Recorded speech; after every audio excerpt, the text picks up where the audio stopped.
આજે આપણે પાસ્તા બનાવીશું। પહેલા તો આપણે પાસ્તાને બાફી લીધા છે અને ટમેટાની ગ્રેવી અને આપણે પાસ્તા મસાલો જોશે। હવે આપણે તેલ ગરમ કરે જીરું નાખીશું।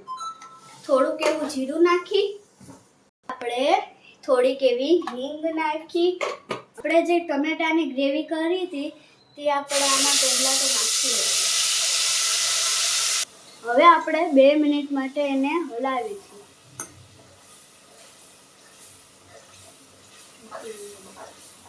આપણે હવે લાલ મરચાંનો પાવડર, હળદર અને જરૂરિયાત મુજબ મીઠું આમાં પહેલા નાખીશું અને પછી આપણે 5 મિનિટ સુધી હલાવીશું।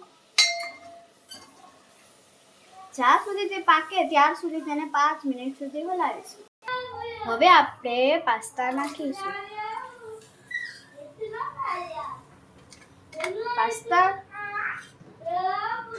પાસ્તા નાખ્યા બાદ આપણે તેને સરખી રીતે હલાવીશું।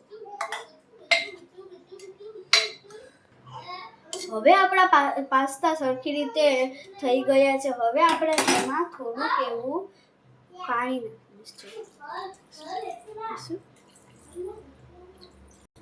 હવે આપણે એમાં થોડોક એવો પાસ્તા મસાલો મિક્સ કરી દઈશું।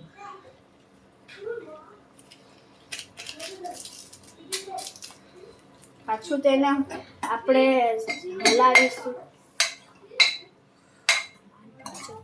આપણા હવે પાસ્તા બની ગયા છે। ઉપર આપણે સ્વાદ માટે ધાણા ભાજી નાખશું। જો તમને અમારો આ વિડીયો ગમ્યો હોય તો લાઈક, સબસ્ક્રાઇબ અને શેર કરજો। નમસ્તે પૂરો।